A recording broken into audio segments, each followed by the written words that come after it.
Coucou les filles, je voulais vous parler d'un produit qui m'a totalement fait craquer, puis vraiment déçue. Je vais vous expliquer pourquoi. Donc en fait, le produit, c'est la mousse au chocolat Tentation de Belle à croquer.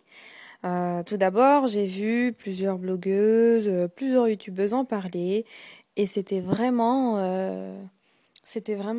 que du positif.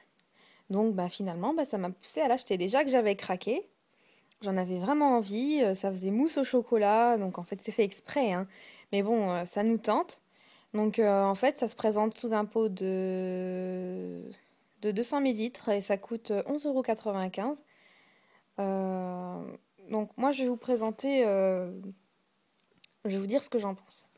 Donc on va commencer par les plus, hein. Alors les plus, en fait, c'est que l'application, moi je trouve que l'application est très agréable. La mousse est très onctueuse. Vous verrez sur la photo, je vous ai fait la photo de mon pot. Donc vous verrez, on croirait vraiment que c'est de la mousse au chocolat qu'il y a dedans, hein. C'est vraiment bluffant. Donc voilà, l'application elle est vraiment sympa. Donc on se fait un soin, mais c'est très agréable à faire. C'est pas comme n'importe quel masque que vous allez faire. C'est très agréable. Vous kiffez en fait, hein, c'est vraiment super. Et il y a un parfum de chocolat très très très très gourmand. Donc voilà, ça reste très agréable. Donc par contre, les moins, c'est que mis à part toutes ces choses vraiment sympas, agréables, il y a un problème, c'est que quand vous rincez votre visage, enfin quand vous laissez poser le produit déjà 10 minutes, et quand vous rincez le visage, quand le produit est bien séché, ça vous laisse un fini gras sur la peau. On avait l'impression d'avoir de l'huile sur la peau. Donc ça par contre c'est pas du tout agréable. Bon, en général, moi je fais ça le soir, hein, avant de dormir, donc je ne me voyais pas aller me coucher avec un visage tout gras. Donc finalement après ce masque, je me suis relavé le visage. Donc j'ai savonné, savonné, savonné. Et encore, il y a autre chose qui m'a pas plu, c'est qu'en fait au début ça sent le chocolat. Quand vous rincez, ça sent encore le chocolat.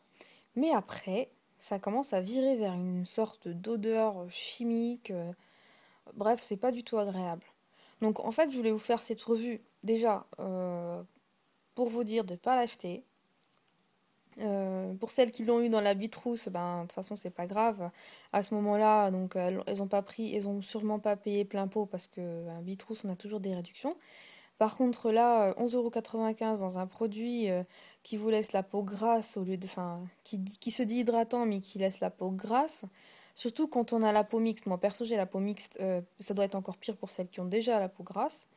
Donc voilà, c'est pas du tout agréable. Et puis n'allez pas mettre autant d'argent dans un produit comme ça. À la rigueur, si vous voulez vous hydrater le visage, achetez des crèmes hydratantes. Si c'est vraiment, vous avez la peau sèche, prenez des beurres, n'importe quoi, mais faites pas un masque comme ça parce que sincèrement, ça vaut pas le coup.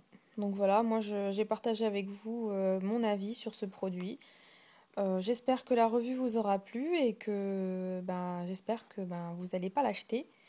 Après, bon, si vous avez vraiment envie de vous faire votre propre opinion, c'est vrai que ça a plu à plusieurs filles. Bon, après, chacun ses goûts, c'est vrai, mais bon, hein. Donc j'espère que cette revue vous aura plu et je vous dis à la prochaine pour une autre revue. Salut!